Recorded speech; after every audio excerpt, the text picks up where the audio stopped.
జై తెలంగాణ.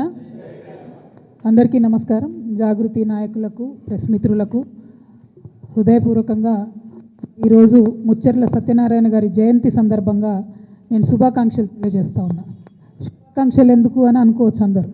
శుభాకాంక్షలు ఎందుకు అని అంటే, మనం ఏదైతే ఒక మార్గం ఎన్నుకొని పోతా ఉన్నామో ఆ మార్గాన్ని చూపించి ఆ మార్గంలో నడిచినటువంటి వ్యక్తి వారిని స్మరించుకోవడం, ఇక్కడ ఉన్నటువంటి అనేకమైన కొత్త తరం నాయకులకు వారి యొక్క జీవిత చరిత్రను తెలపడం, వారిని స్మరించుకోవడం ద్వారా స్ఫూర్తిని తీసుకొని ఒక సంస్థగా మనం తెలంగాణ జాతి మొత్తాన్ని జాగృతం చేసేటటువంటి బాధ్యత భుజాన వేసుకొని పోతాం. కాబట్టే నేను తెలియజేస్తూ ఉన్నా.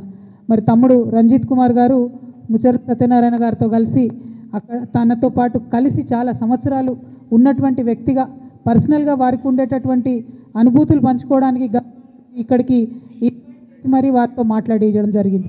ఎందుకంటే ఎప్పుడైతే ముచ్చర్ల సత్యనారాయణ గారి గురించి నేను బలంగా చదివాను, విచార కిరీటం అనేటటువంటి పుస్తకం చదివాను. పోయిన సంవత్సరం నేను బీఆర్ఎస్ పార్టీలో ఉన్నప్పటికీ కూడా నేను పోయిన సంవత్సరం జయంతికి కూడా వారి యొక్క అంశాలన్నింటినీ కూడా గుర్తు చేసుకుంటూ మరి సామాజిక మాధ్యమాల్లో పంచుకోవడం జరిగింది. ఒక్కొక్క వ్యక్తి గురించి ఇప్పుడు వారి జీవితం నుండి మనకు స్ఫూర్తి వచ్చినప్పుడు ఖచ్చితంగా వారిని స్మరించుకోవడంతో మనం స్మరించుకోవాల్సినటువంటి అవసరం ఉన్నది. ఎందుకంటే ఎవరు ఏ పార్టీ అన్నది కాదు, తెలంగాణ ఫస్ట్ అనే పాలసీ జాగృతి తీసుకొని వెళ్తుంది. తెలంగాణ ప్రాధాన్యతల కోసం, తెలంగాణ మంచి కోసం పనిచేసేవారు ఎవరైనా ఎక్కడున్నా, ఏ పార్టీలో ఉన్నా, వారి గొప్పతనం ఉంటే, వారి మంచి ఉంటే ఖచ్చితంగా వారి గురించి మనం మాట్లాడుకుంటాం. అందులో ఎటువంటి అనుమానం లేదు. ఇవాళ ముచ్చర్ల సత్యనారాయణ గారు లాంటి ఉద్యమకారులు అనేక మంది తెలంగాణ రాష్ట్రం వచ్చిన తర్వాత కూడా 10 సంవత్సరాలుగా విస్మరణకు గురైనటువంటి మాట వాస్తవం, అత్యంత బాధాకరం. చాలా సందర్భాల్లో రవీంద్ర భారతిలో దగ్గరుండి ఆనాటి కల్చర్ డిపార్ట్మెంట్తోని దేశపతి శ్రీనివాస్ గారు నేను కలిసి అనేక మంది తెలంగాణ తేజోమూర్తుల చిత్రపటాలను కూడా పెట్టించడం జరిగింది. చాలా మందివి అఫీషియల్గా జయంతులు, వర్ధంతులు నిర్వహించేటటువంటి ఒక సాంప్రదాయానికి తొవ్వలు వేయడం జరిగింది. కానీ ఇప్పటికి కూడా ఒక ఆడబిడ్డగా, ఒక ఉద్యమకారుడిగా నాకుండేటటువంటి బాధ ఏంటంటే, ఇంకా కూడా ట్యాంక్ బండ్లో మన తెలంగాణ వాళ్ళ విగ్రహాలు లేవు. ఆంధ్ర వాళ్ళ విగ్రహాలు తీసేయమని నేను అంటలేను. అవసరం, సమయం, సందర్భం వచ్చినప్పుడు ఆ పని కూడా చేయొచ్చు. కానీ మన వాళ్ళ విగ్రహాలు అక్కడ ఉండాలి. ముచ్చర్ల సత్యనారాయణ గారి విగ్రహం ఖచ్చితంగా ట్యాంక్ బండ్ మీద ఉండాలి. ఇటువంటి వారికి గౌరవం వచ్చినప్పుడే, ఇటువంటి వారికి గుర్తింపు వచ్చినప్పుడే రేపు పొద్దున జాగృతి యావరేజ్ ఏజ్ తీసుకుంటే 35 ఇయర్స్ కూడా ఉండదు. మా దగ్గర అంతా యంగ్స్టర్సే ఉంటారు ఎక్కువ. మరి వీరు ఇంకొక 60 ఏళ్ళు తెలంగాణ కోసం పనిచేసేటటువంటి వాళ్ళు. కాబట్టి మా సంస్థకు ఇటువంటి యువతకు మరి స్ఫూర్తి రావాలంటే ఖచ్చితంగా ట్యాంక్ బండ్ మీద మన తెలంగాణ ఉద్యమకారుల విగ్రహాలు ఉండాలి. ముచ్చర్ల సత్యనారాయణ గారి విగ్రహం పెట్టాలని చెప్పి నేను ప్రభుత్వాన్ని డిమాండ్ చేస్తూ ఉన్నాను. అట్లానే అమరజ్యోతి ఉంది. ఇవాళ అమరజ్యోతి మొత్తం పడవబడేబడ్డది. ఆనాడు బీఆర్ఎస్ హయాంలో అమరజ్యోతిలో అవినీతి మరకలు అంటితే ఆ అవినీతి గురించి చెప్తూ అధికారంలోకి వచ్చినటువంటి కాంగ్రెస్ పార్టీ ఇంతవరకు మరి అమరజ్యోతి దగ్గరికి వెళ్ళి నివాళులు అర్పించడం కానీ, అమరజ్యోతిని గౌరవించడం కానీ చేస్తలేరు. రేపు పొద్దున ఖచ్చితంగా జాగృతికి సమయం వస్తుంది, జాగృతికి అధికారం వస్తుంది. ఆ సందర్భంలో అఫీషియల్గా తెలంగాణ తొలి అమరుడు శ్రీకాంతాచారి యొక్క వర్ధంతిని, జయంతిని అమరజ్యోతిలో జరుపుతాం. తెలంగాణ ఉద్యమకారులు ఎవరైతే ఉన్నారో, విస్మరణకు గురైనటువంటి వారు ఎవరైతే ఉన్నారో, అక్కడ ఉండేటటువంటి చాలా పెద్ద లైబ్రరీ ఉంది, ప్లేస్ ఉంది. ఆ కేంద్రాన్నంతా కూడా తెలంగాణ వాదాన్ని ప్రజ్వలింపజేసేటటువంటి ఒక సెంటర్ పాయింట్గా, ఒక వార్ రూమ్గా దాన్ని క్రియేట్ చేయడం జరుగుతుంది. స్కూల్ పిల్లలు ఉంటే, కాలేజ్ పిల్లలు ఉంటే వాళ్ళని ఎక్స్కర్షన్ తీసుకొచ్చి మరి ఇగో ఇది త్యాగం, దీనివల్లనే మన రాష్ట్రం వచ్చిందని చెప్పి చిరస్థాయిగా ఆ ఉద్యమకారుల పేర్లు నిలిచిపోయేటట్టుగా కూడా అమరజ్యోతి దగ్గర మనం ప్రయత్నం చేస్తాం. ఇవాళ ముచ్చర్ల సత్యనారాయణ గారి జయంతి అంటే వారు ఏ బహుజనుల కోసం అయితే కొట్లాడిండో, ఏ సామాజిక తెలంగాణ రావాలని కొట్లాడిండో ఆ తొవ్వలో మనం నడవాల్సిన అవసరం ఉంది. ఇవాళ ఒక విషయం మీరు గమనించాలి. మనకు మున్సిపల్ ఎన్నికలు వచ్చినాయి. మొన్ననే లేటెస్ట్గా గ్రామ పంచాయతీ ఎన్నికలలో బీసీలకు అన్యాయం జరిగింది. 42% రిజర్వేషన్ ఇవ్వకుండానే ముందుకు పోయిండ్రు. ఇవాళ మున్సిపల్ ఎన్నికలు వచ్చినాయి. మళ్ళీ మున్సిపల్ ఎన్నికలలో 42% మాట ఎత్తకుండా కాంగ్రెస్ ప్రభుత్వం ముందుకు పోతుంది. ఆ ముందుకు పోయేటటువంటి సందర్భంలోనే మరి బీసీలు ఎక్కడ తెలుసుకుంటారో, మరి సంస్థలు, చాలా సంస్థలు, వ్యక్తులు ఎక్కడైతే గలమెత్తుతారో అనేటటువంటి ఆలోచన రాగానే ఏం చేస్తారు, గుంపు మేస్త్రి గారు, గుంటనక్క గారిని ట్యాపింగ్ కేసులో పిలుస్తారు. గుంపు మేస్త్రి, గుంటనక్క ఇద్దరు కలిసే ఉన్నారు. మభ్యపెట్టేటటువంటి ప్రయత్నం ఇది తెలంగాణ సమాజాన్ని. రేపు పొద్దున మీరు నోటిఫికేషన్ ఇస్తున్నారు మున్సిపాలిటీస్ కోసం, మా బీసీలంతా ఏకమవుతారు, ఏమైంది మా 42% అడుగుతారని చెప్పి కొత్త డ్రామా మొదలుపెట్టిరు తప్పితే ఇది ప్రజలకు వనికొచ్చేటటువంటిది కాదు. వాళ్ళిద్దరు కూడా కలిసే ఉన్నారు. ఇవాళ బీఆర్ఎస్ పార్టీ ఎక్కడ అడిగిందో ఒక్కసారి ప్రజలు గుర్తు చేసుకోవాలి. బీసీలకు 42% రిజర్వేషన్ ఇవ్వకుండా ఎట్లా మున్సిపల్ ఎలక్షన్లకు పోతారని బీఆర్ఎస్ పార్టీ ఉద్యమాలు చేస్తున్నదా ఇవాళ బీసీ బిడ్డలు గమనించాలి. కాంగ్రెస్ పార్టీ ఆలోచన చేస్తున్నదా ఇవాళ బీసీ బిడ్డలు గమనించాలి. మరి ఖచ్చితంగా 42% ఇవ్వకుండా మున్సిపల్ ఎన్నికలకు వెళ్ళడం అంటే బీసీలను మోసం చేయడమే అని జాగృతి భావిస్తూ ఉన్నది. మరి సత్యనారాయణ గారి స్ఫూర్తితోని మేము మరొకసారి డిమాండ్ చేస్తూ ఉన్నాం, ఏం తొందర లేదు, ఎన్నికలకు ఏం ఇబ్బంది లేదు. ఎప్పుడైతే పొలిటికల్ పవర్ అనేటటువంటిది బడుగు బలహీన వర్గాలకు వస్తుందో 85% పైచిలుకున్నారని చెప్పి రాహుల్ గాంధీ గారు చెప్తున్నటువంటి ఆ సమాజానికి వస్తుందో అప్పుడే తెలంగాణ బాగుపడుతుంది. కాబట్టి 42% రిజర్వేషన్ ఇవ్వాలి అని ఇప్పటికీ కూడా నేను ప్రభుత్వాన్ని డిమాండ్ చేస్తున్నా. ఆలస్యం కాలేదు, ఆ దిశగా ఆలోచన చేయాలి. ఒకవేళ ఇవ్వకుండా ప్రభుత్వం ముందుకు పోతే మాకు చాలా మంది ఫోన్లు చేస్తున్నారు, జాగృతిగా మీరు మద్దతు ఇవ్వండి అని.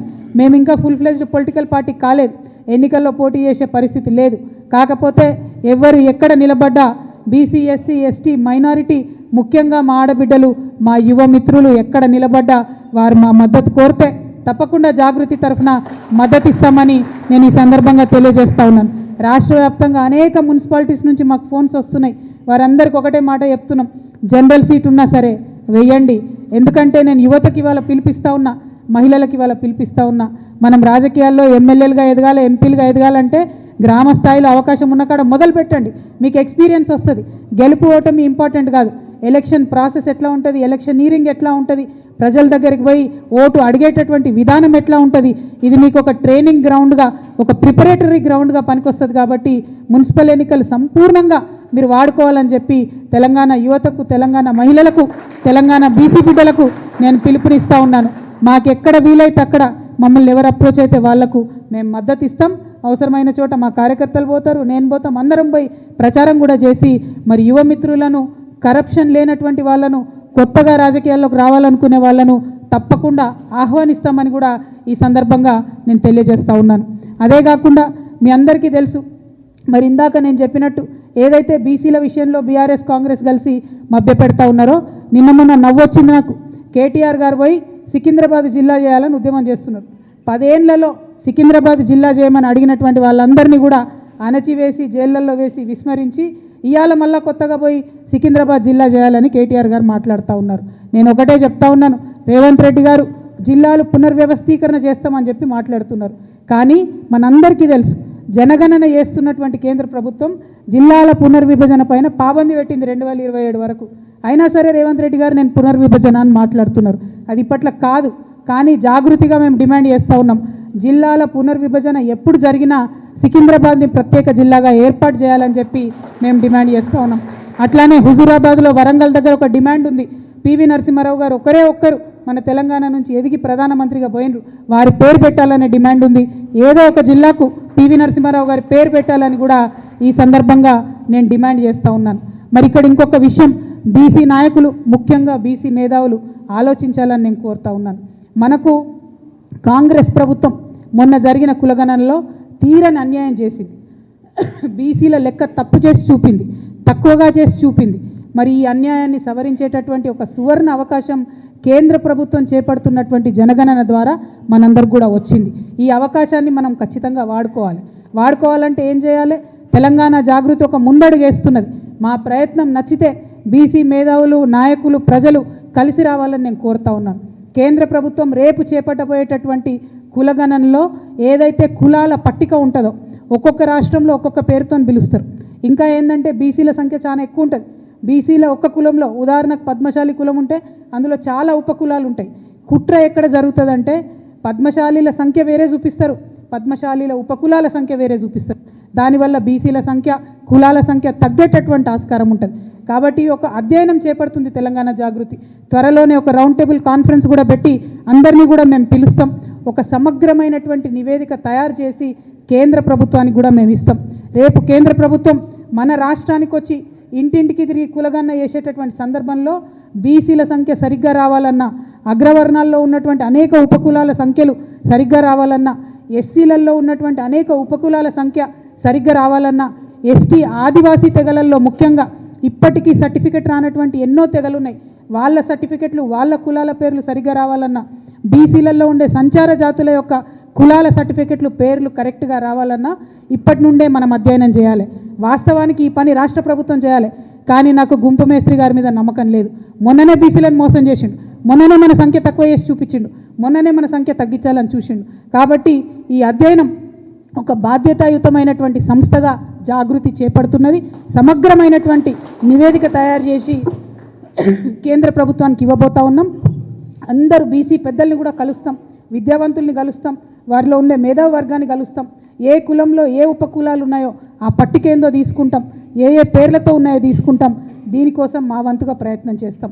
మరి ఇది ఇలా మేము చేస్తున్నామంటే ఇటువంటి పెద్ద మనుషులు ముచ్చర్ల సత్యనారాయణ గారు లాంటి వాళ్ళు వారి ఏజ్లో వారి సమయంలో 1962లో 69లో 1952లో ముల్కీ దగ్గర నుంచి మొదలు పెడితే, తొలి దశ తెలంగాణ ఉద్యమం దగ్గర నుంచి మొదలు పెడితే మలి దశ తెలంగాణ ఉద్యమంలో బీఆర్ఎస్ పార్టీతో కలిసి పనిచేసేంత వరకు కూడా జీవిత పర్యంతం కూడా తను తెలంగాణ మంచి కోసం కష్టపడ్డాడు, తెలంగాణ బహుజనుల కోసం కష్టపడ్డాడు, తెలంగాణ బడుగు వర్గాల కోసం మాట్లాడిండు. కాబట్టి వారి స్ఫూర్తిని తీసుకొని ముందుకు వెళ్తాం, వారి స్ఫూర్తిని తీసుకొని జాగృతి ప్రయత్నం చేస్తుందనే విషయాన్ని ప్రజలందరికీ కూడా తెలియజేస్తూ, మరి ఇవాళ వీరితో మొదలుపెట్టినాం. ఇంకా ఎవరైతే మన తెలంగాణ మూమెంట్లో అన్సంగ్ హీరోస్ ఉంటారో వాళ్ళందరి జీవితాలను కూడా వారి చరిత్రలను కూడా నిక్షిప్తం చేసే ప్రయత్నం చేస్తామని తెలియజేస్తూ మీ అందరి దగ్గర కూడా నేను సెలవు తీసుకుంటా ఉన్నాను. Thank you.